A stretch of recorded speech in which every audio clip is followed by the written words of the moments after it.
The mansion's golden lights burned against the winter darkness like a false promise. Inside, everything looked perfect: marble floors polished to mirrors, crystal chandeliers casting elegant shadows, silence so expensive it felt heavy. But perfection, Maya knew, was always built on someone else's pain. She stood at the threshold of the library, her cleaning uniform still damp from scrubbing the kitchen floors. Her hands trembled as she clutched a crumpled hospital bill. The number at the bottom might as well have been written in blood: $47,000. Surgery. Tonight. Or her father would die. Mr. Blackwood. Her voice came out smaller than she intended. The man at the mahogany desk didn't look up. James Blackwood, tech billionaire, philanthropist to the cameras, stranger to kindness in private. He continued signing documents as if she were furniture that had learned to speak. "Mr. Blackwood, please. I wouldn't ask if there was any other way." He set down his pen with deliberate slowness. When he finally looked at her, his expression held the mild curiosity of someone observing an insect. "You're still here. Your shift ended 20 minutes ago." Maya's throat tightened. "Sir, my father collapsed this morning. The doctors say his heart. They need to operate immediately. I've tried everywhere: banks, loan companies, everyone. But I work for you, I thought. I hoped." "You hoped what exactly?" "That you might lend me the money. Not give, lend. I'll sign anything, work double shifts. I'll pay every penny back with interest. I just need my father to survive tonight." If you're watching this, hit that subscribe button and drop a comment telling us where you're tuning in from, because what happens next will leave you speechless. James Blackwood leaned back in his leather chair, studying her with the detachment of a scientist examining data. "And how much does survival cost these days?" $47,000. He didn't flinch. That amount was probably what he spent on wine in a month, but he didn't reach for his checkbook either. Instead, he pressed a button on his desk. "Catherine, could you come to the library?" Footsteps approached, sharp, precise, expensive. Catherine Blackwood entered like winter itself, wrapped in a silk robe that cost more than Maya's annual salary. Her eyes swept the room and landed on Maya with immediate suspicion. "Why is the help still here?" "She has a request," James said neutrally. Catherine's perfectly sculpted eyebrows rose. "A request? How novel." She turned to Maya. "Well, speak." Maya forced herself to stand straighter despite the humiliation burning through her chest. "My father needs emergency surgery. I'm asking Mr. Blackwood for a loan." "A loan?" Catherine's laugh was sharp enough to draw blood. "Did you hear that, James? She wants money. Of course she does." "Ma'am, this isn't a scheme. My father is dying." "Oh, they're always dying," Catherine interrupted, circling Maya like a predator. "Or sick, or injured. There's always some tragedy. Tell me, how long have you worked here?" 6 months. 7 months, ma'am." 7 months. And in that time, how many times have you tried to get close to my husband? Lingering in hallways, working late, always managing to be wherever he is. Maya felt the accusation like a slap. "That's not true. I clean. I do my job, that's all." "Is it?" Catherine's voice dropped to something dangerous. "Because right now you're in his private library after hours asking for money. $47,000. That's quite specific, almost rehearsed." "Because that's what the hospital said." "The hospital, right." Catherine pulled out her phone. "Give me the name, I'll call them myself." "St. Luke's Medical Center, Dr. Reynolds." Catherine's fingers paused. Maya saw the flicker of doubt cross her face. The story was too detailed, too verifiable. But doubt wasn't the same as belief. Catherine's jaw tightened. "James, do you see what's happening here? This is textbook manipulation. She's trying to exploit your kindness." "I have the bills," Maya said desperately, pulling papers from her pocket. "The admission forms, the surgery authorization, everything." Catherine snatched the papers, barely glancing at them before tearing them in half. "These could be fabricated. People fake documents all the time." Maya felt something crack inside her chest. "Call the hospital, please, just call them." "I don't need to call anyone." Catherine stepped closer, her voice dropping to a whisper meant only for Maya. "I know exactly what you are, a opportunist, a parasite, and I will not let you sink your claws into my family." "Mrs. Blackwood, I swear on my father's life." "Don't." Catherine's hand shot out, grabbing Maya's wrist with surprising strength. "Don't swear on anything, just leave." "Please." Maya heard her voice break, felt the tears she'd been fighting finally spill over. "Please, he's all I have. If you don't believe me, come to the hospital, see for yourself. I'll do anything." "Anything?" Catherine's smile turned cruel. "Then get on your knees." The room went silent. Even James looked up, startled. "Catherine," he began. "No," his wife cut him off. "If she's telling the truth, if this is really life and death, then surely her pride is a small price to pay, so go ahead, beg properly." Maya's vision blurred. Every instinct screamed at her to leave, to walk out with whatever dignity remained. But then she thought of her father, the man who'd raised her alone after her mother died, who'd worked 3 jobs to put her through school, who'd never asked for anything except that she be happy. She dropped to her knees. The marble was cold against her skin, hard and unforgiving. She clasped her hands together. "Please, Mrs. Blackwood, Mr. Blackwood, I'm begging you. My father is a good man. He doesn't deserve to die because I can't afford to save him. I'll work for free. I'll sign over my wages. Just please, please help him." Catherine stared down at her with disgust. How pathetic. "Catherine, enough." James's voice held an edge now. "This has gone too far." "Has it?" His wife turned on him. "Or have you already decided to give her the money? Is that why you called me in here, to witness your charitable act, so you can feel like a hero?" "That's not." "Because let me tell you what will happen. You give her this money and in 6 months there'll be another emergency, another sick relative, another crisis. They never stop, James. Never." Maya looked up at James Blackwood, meeting his eyes for the first time. She saw something there, not quite sympathy but not complete indifference either. Uncertainty, maybe, or calculation. "Mr. Blackwood," she said quietly, "you don't know me. You don't have any reason to trust me, but my father is a real person. He exists. He's dying right now while I'm here on your floor. If you help me, I will spend the rest of my life paying you back. If you don't," she swallowed hard, "if you don't, I'll understand, but I had to try because he would try for me." James looked at his wife, then back at Maya. For one fragile moment, she thought she saw his hand move toward his phone. Then Catherine's heel came down on Maya's fingers. Not hard enough to break bones, but hard enough to send sharp pain shooting up her arm. Maya gasped, pulling her hand back instinctively. "Oops," Catherine said with mock concern. "How clumsy of me. You know what? I think we're done here. James, call security, have her escorted out." "Catherine." "Now, James." He hesitated, and in that hesitation Maya saw the truth. He was a coward, rich, powerful, admired by millions, and completely unable to stand up to his own wife. Maya pushed herself to her feet, cradling her throbbing hand. She looked at both of them, these people who had everything but couldn't spare even temporary compassion. "You know what the saddest part is?" Maya's voice was steady now, tears dried, something harder taking their place. "You think I'm the one who's poor. You think I'm the one who needs pity, but I've never met 2 people more bankrupt than you." Catherine's face flushed red. "How dare?"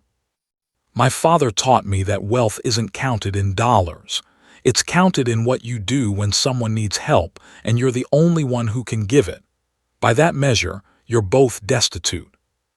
Maya turned toward the door, each step measured despite the pain radiating through her hand and the crushing weight in her chest.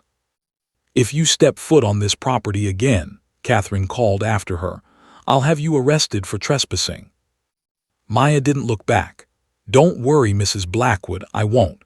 Some places are too toxic to return to, no matter how much they pay. She walked out into the cold night, the massive gates closing behind her with the finality of a prison door. Her phone buzzed, the hospital calling again. She answered with shaking hands. "Ms. Torres, we need to discuss your father's situation." "I'm coming," Maya said. "I'm coming right now." She didn't have the money. She didn't have a solution. But she had something James and Catherine Blackwood would never understand. She would fight for her father until her last breath, not because he was rich or important, but because he was hers and she was his.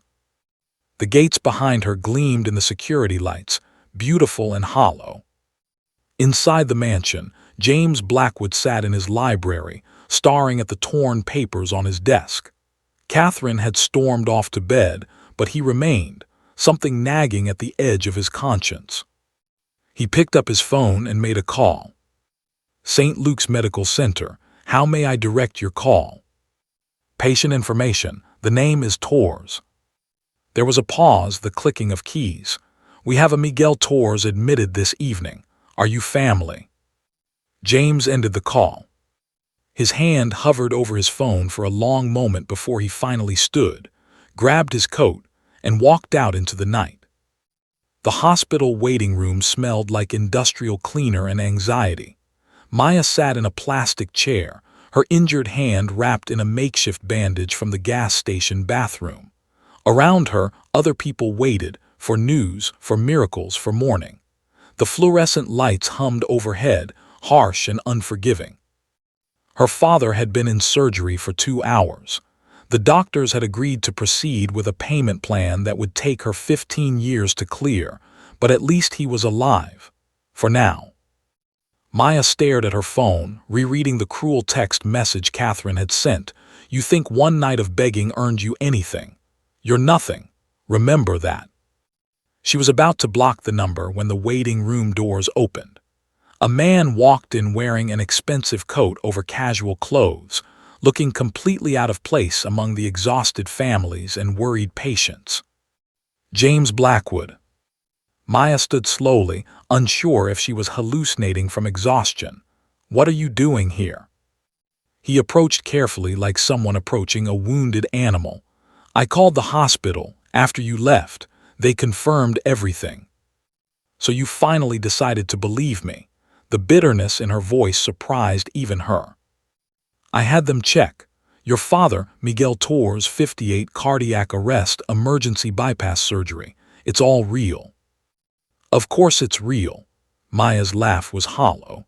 "Did you think I staged a fake heart attack for my father just to scam you out of money? That would require me being far more creative and evil than I actually am." James flinched. I wasn't sure. My wife was convinced." "Your wife was wrong, and you let her humiliate me anyway." "I know," he met her eyes. "I know, and I'm sorry." The apology hung between them, insufficient and too late. Maya sat back down, suddenly too tired to stand. "Why are you here, Mr. Blackwood?" He took a seat several chairs away, maintaining distance. "Because I realized something tonight. I've spent 20 years building a company based on innovation and progress, telling myself I was making the world better. But when someone actually needed help, real help, not a tax-deductible donation to a gala charity, I did nothing." "You did worse than nothing. You let your wife assault me." "I know. And now you're here because you feel guilty." "Yes." Maya looked at him for a long moment. "I don't want your guilt. I want you to leave." "I can't." "Why not?" James pulled out his phone, showing her a bank transfer confirmation. $50,000 to St. Luke's Medical Center, patient account, Miguel Torres. Maya's breath caught. "What did you do?" "Covered the surgery, and the recovery care, and a year of follow-up treatments." She stood abruptly, her voice rising. "I didn't ask you to do that." "I know. You can't just throw money at this and make it okay. That's not how this works." "Then how does it work?" James stood too, genuine confusion on his face. "Tell me, because I don't know. I wrote a check because that's what I know how to do, but clearly that's not enough." "You want to know what would have been enough?" Maya's voice shook with barely controlled anger. "Believing me the first time, standing up to your wife when she grabbed me, treating me like a human being instead of a problem to solve or a threat to neutralize. Money doesn't fix that, Mr. Blackwood. It just proves you have money." The truth of her words settled over them both. James looked down at his expensive shoes, his perfect coat, his phone with its casual $50,000 transaction. For the first time in years, he felt genuinely small. "You're right," he said quietly. "You're absolutely right, and I don't know how to fix it, but I'm trying to learn." Before Maya could respond, a doctor emerged from the surgical wing. "Family of Miguel Torres." Maya rushed forward. "That's me. I'm his daughter." The doctor smiled, a tired but genuine smile. "Surgery went well. He's stable and resting in recovery. You can see him in about an hour." Maya's legs nearly gave out with relief. "He's okay. He's really okay. He'll need time to heal and significant lifestyle changes, but yes, he's going to be fine." When the doctor left, Maya sank back into the chair, pressing her hands to her face. Everything she'd been holding in, the fear, the desperation, the humiliation, came flooding out in silent, shaking sobs. James stood awkwardly nearby, unsure whether to leave or stay. Finally, he sat down several chairs away again, giving her space but not abandoning her completely. When Maya finally looked up, her eyes were red but clear. "Thank you for the money. Even if it doesn't fix everything else, thank you." "You're welcome. And Maya, I meant what I said. I want to learn. Not because I feel guilty, well, not only because of that, but because tonight showed me something I should have seen years ago." "What's that?" "That I've been living in a bubble where money solves everything and consequences don't exist. Where people like you are invisible unless I need something cleaned or served. And that's not okay." Maya studied him carefully. "Most rich people never realize that. The fact that you did, that's something, I guess." "It's a start," James said, "if you'll let it be." They sat in silence for a while, the hospital moving around them in its endless rhythm of crisis and care. Maya thought about her father, fighting for life in the recovery room. She thought about the torn hospital bills, the cold marble floors, Catherine Blackwood's heel crushing her fingers. And she thought about this man sitting beside her, rich and powerful and finally, maybe, starting to understand what those things actually meant. "Mr. Blackwood," Maya said eventually, "can I ask you something?" "Of course." "When your wife grabbed me, when she ripped up my documents and called me a liar, in that moment did you believe her? Or did you believe me?" James was quiet for a long time. "Honestly, I didn't know who to believe, and that uncertainty felt safer than taking a side." "Safer for who?" "For me, for my marriage, for my comfortable life where I never have to question whether I'm a good person because I donate money and show up at charity events." "And now?" "Now I realize that neutrality in the face of cruelty is just cowardice with better PR." Maya almost smiled. "That's surprisingly self-aware." "I have good therapists," James said wryly. "Very expensive therapists who would be thrilled I finally listened to something they've been saying for years." This time Maya did smile, just a little. "Your wife is going to hate that you came here." "I know. She's going to make your life hell." "Probably. And you're still going to do this, whatever this is." James looked at her directly. "Maya, I'm 53 years old. I've built a tech empire, made billions, been named Entrepreneur of the Year 4 times. And tonight, I realized I've never actually done anything that mattered. So yes, I'm going to do this, whatever it takes." Before Maya could respond, a nurse approached. "Ms. Torres, your father is awake. He's asking for you." Maya stood, then hesitated. "Mr. Blackwood, James, would you like to meet him?" James looked surprised. "Are you sure?" No, Maya admitted. But my father always said you judge a person by what they do when nobody's watching. You came here tonight when you didn't have to. That counts for something. They walked together down the sterile corridor, past rooms filled with other people's emergencies. When they reached her father's room, Maya paused at the door. Just so you know, she said quietly, if you hurt him, if this is some kind of game or power play, I will destroy you.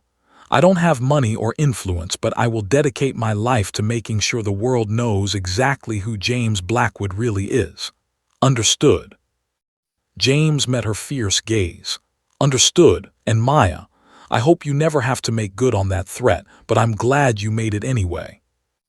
Miguel Torres looked small in the hospital bed, tubes and wires connecting him to machines that beeped steadily. But his eyes were open and alert, and when he saw his daughter, his weathered face lit up. Mija, he whispered, you're here. Of course I'm here, Papa. Maya took his hand carefully, mindful of the IV lines. Where else would I be? The job, did they let you leave? Maya's throat tightened. She hadn't told him about being fired, about the humiliation, about any of it. Don't worry about that. Just focus on getting better. Miguel's eyes shifted to James standing quietly in the doorway. Who's your friend? Maya took a breath. Papa, this is James Blackwood. He helped make sure you got the surgery. Miguel studied James with the sharp awareness of someone who'd spent decades reading people. Helped how? He paid for it, Maya said simply. There was no point in lying to her father. Miguel's expression darkened.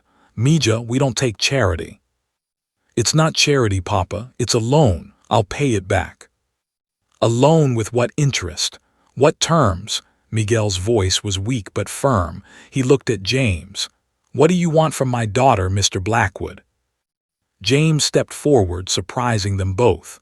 Mr. Torres, I want to make sure you recover. That's all. The terms are simple. Pay it back when you can, however you can. There's no rush, no strings, no hidden agenda. There's always an agenda, Miguel said quietly. You're right. There usually is. Mine is selfish. I want to prove to myself that I'm not the person I was when your daughter came to my house tonight. Not the person who let his wife humiliate someone asking for help. Not the person who valued comfort over compassion. Miguel was quiet for a long moment. Finally, he looked at Maya. What do you think, Mija? Maya looked at her father, then at James. She thought about everything that had happened, the cruelty, the unexpected kindness, the complicated truth that people were rarely simply good or simply bad. I think, she said carefully, that Mr. Blackwood is trying to do better, and I think we should let him try. Miguel nodded slowly. Then we accept. But understand this, Mr. Blackwood, my daughter is worth more than all your money. If you forget that, we'll remind you. I don't doubt it, James said with genuine respect. A nurse came in to check Miguel's vitals, and James excused himself to the hallway. Maya followed him out a moment later. Thank you, she said, for being honest with him. It's the least I could do, James paused. Maya, there's something else about tonight. What about it? My wife, Catherine, she's not going to let this go. She'll see this as betrayal and she'll come after you. I can handle her. You shouldn't have to. James looked uncomfortable. I'm going to talk to her, set some boundaries, make it clear that what happened tonight was unacceptable. That's between you and your wife. It stopped being between us when she put her hands on you. James's voice was firm. I should have stopped it then. I'm stopping it now. Maya studied him carefully. You really mean that, don't you? I do. Then I hope you're ready, Mr. Blackwood. Because from what I saw tonight, your wife doesn't strike me as someone who accepts boundaries gracefully. James smiled grimly. She's not, but then again, neither am I not anymore. 3 weeks later, Maya returned to her small apartment to find an envelope slipped under her door. Heavy paper, expensive. Inside was a handwritten note and a check for $10,000. The note read, Your first month's salary as my personal consultant. If you're interested, call me. JB. Maya stared at it for a long moment before calling the number. Blackwood Residence, a butler answered. This is Maya Tours. James Blackwood left me a message to call. One moment, please. James's voice came on the line. Maya, I'm glad you called. What is this? She held the check like it might burn her. Consultant for what? For teaching me how to see what I've been missing. For helping me understand the real impact of my company's decisions. For being honest when everyone else just tells me what I want to hear. You want to pay me to be honest with you. I want to pay you to help me build something better, not just my company, but, he paused, something that actually matters. Maya sat down slowly. Why me? Because you're the only person who's ever looked me in the eye and told me I was bankrupt, and you were right. She thought about her father, recovering at home with home care nurses that James had insisted on providing. She thought about her tiny apartment, the bills piled on the kitchen counter, the job applications she'd been sending out with no responses. And she thought about power, who had it, who abused it, and what it might mean if someone with power actually wanted to use it right. If I do this, Maya said carefully, I'm going to tell you things you don't want to hear. About your company, about how your employees are treated, about the consequences of your business decisions that you've been insulated from. I'm counting on it. And your wife. James's voice hardened. Catherine and I have come to an understanding. She stays out of my business decisions, all of them. That must have been a pleasant conversation. It wasn't, but it was necessary. He paused. Maya, I'm not asking you to fix me or save me or even trust me completely. I'm asking for a chance to prove that people can change. That wealth doesn't have to equal cruelty. That maybe, just maybe, one night of being confronted with my own cowardice can lead to something better. Maya looked at the check again. $10,000, her father's monthly expenses, a safety net she'd never had before. But more than that, it was an opportunity, a chance to influence someone with real power, to maybe, just maybe, make things better for people like her who'd spent their whole lives invisible to people like him. Okay, she said finally, but I have conditions. Name them. I report directly to you, not HR. I have full access to employee records, facility conditions, contractor agreements. No filters, no sanitized reports. Done. And if I find problems, when I find problems, you fix them. Not with PR spin or donations, but with real structural change. Agreed. And one more thing. What's that?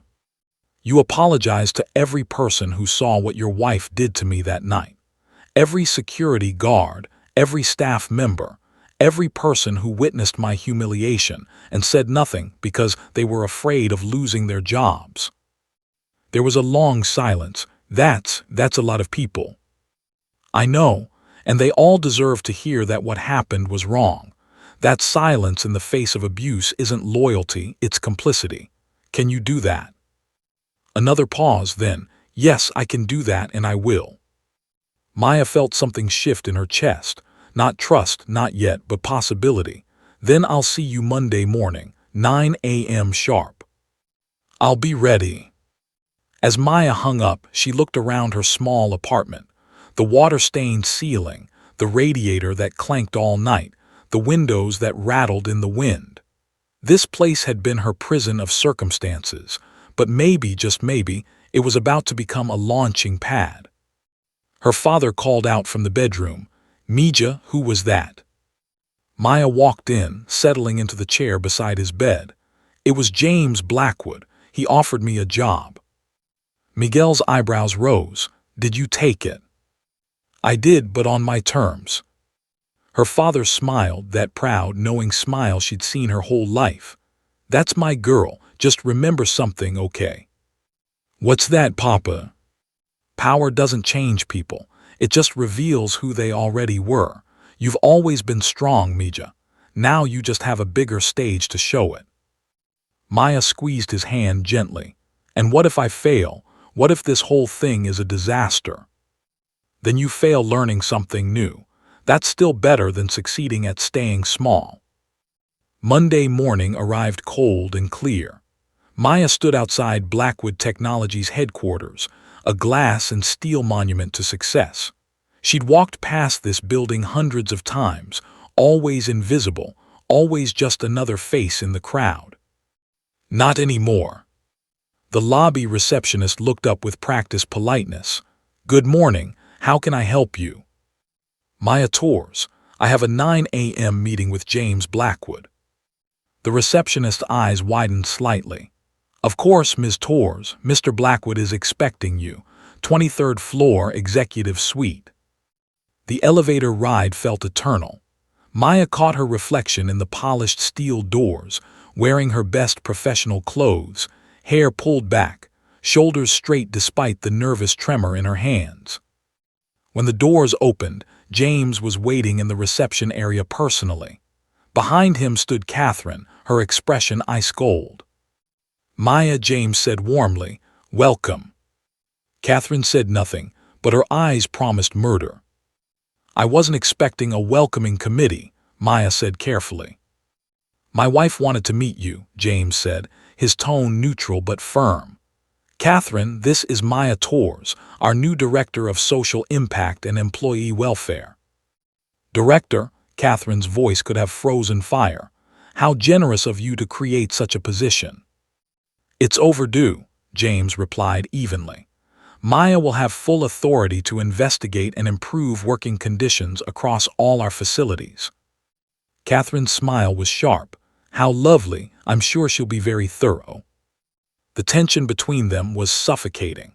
Maya met Catherine's gaze directly, no longer the woman on her knees but someone with institutional power backing her voice. "Mrs. Blackwood," Maya said quietly, "I know you don't want me here. That's fine. I'm not here for your approval. I'm here to do a job, to make sure that what happened to me never happens to anyone else working for this company." Catherine stepped closer, her voice dropping to a whisper. "You think one title makes you untouchable. You're still just a maid who got lucky." "No," Maya said calmly. "I'm someone who survived what you did to me and turned it into power to help others. That's not luck, Mrs. Blackwood. That's resilience. And you can't buy it, manipulate it, or destroy it." For a moment, something flickered in Catherine's eyes. Shock, maybe, or recognition that the power dynamic had fundamentally shifted. Then her expression hardened again.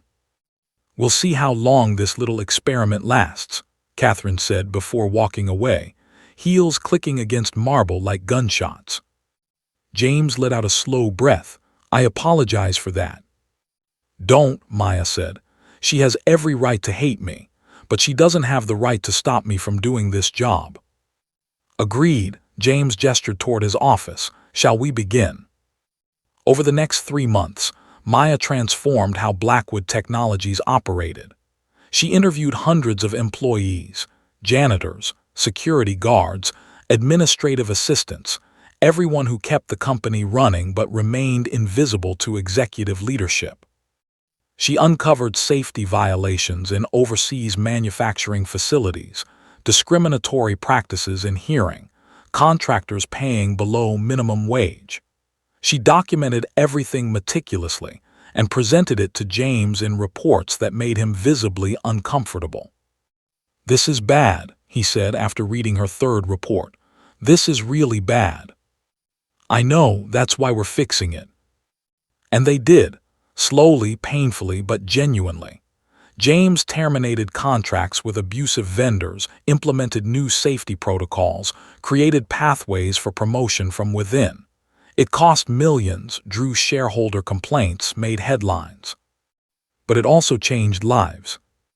6 months after Maya started, she was walking through the headquarters lobby when a security guard stopped her, the same one who'd been working the night she was dragged out. "Ms. Tours, I wanted to thank you for the pay increase and the benefits package. My daughter starts college in the fall now because we can finally afford it." Maya felt tears prick her eyes. "You don't need to thank me." "Yes, I do, and Ms. Torres, I'm sorry for that night, for not speaking up. You couldn't have done anything. I could have said it was wrong. I could have called the police. I could have stood up for you instead of standing silent because I was afraid of losing my job." Maya squeezed his shoulder gently. "Then stand up now. For yourself, for your daughter, for everyone who comes after. That's how we make this matter." 1 year after that terrible night, Maya sat in her new office, spacious, windowed, her name on the door in letters that still surprised her every time she saw them. Her father visited often, healthier now, proud beyond words. James knocked before entering, holding 2 coffee cups. "Thought you might need caffeine for this afternoon's board meeting." "Thanks," Maya accepted the cup.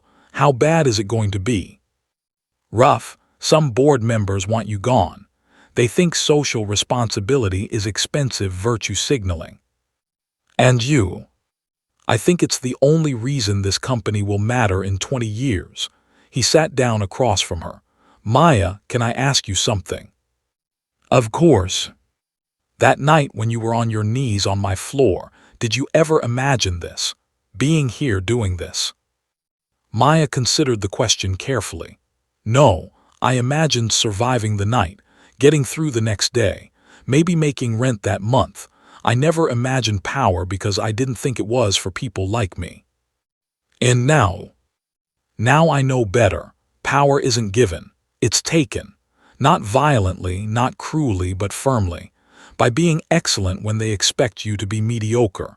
By being honest when they want you to be quiet. By refusing to disappear just because it makes other people comfortable." James nodded slowly. "Your father was right about you. You've always been strong. This just gave you a bigger stage." "He's usually right about everything." "Will he be at the company gala next month?" "Are you kidding? He's already picked out his suit." Maya smiled. "Fair warning, he's going to corner you and tell embarrassing stories about me as a kid." "I look forward to it." After James left, Maya stood at her window, looking out over the city where she'd spent so many years invisible.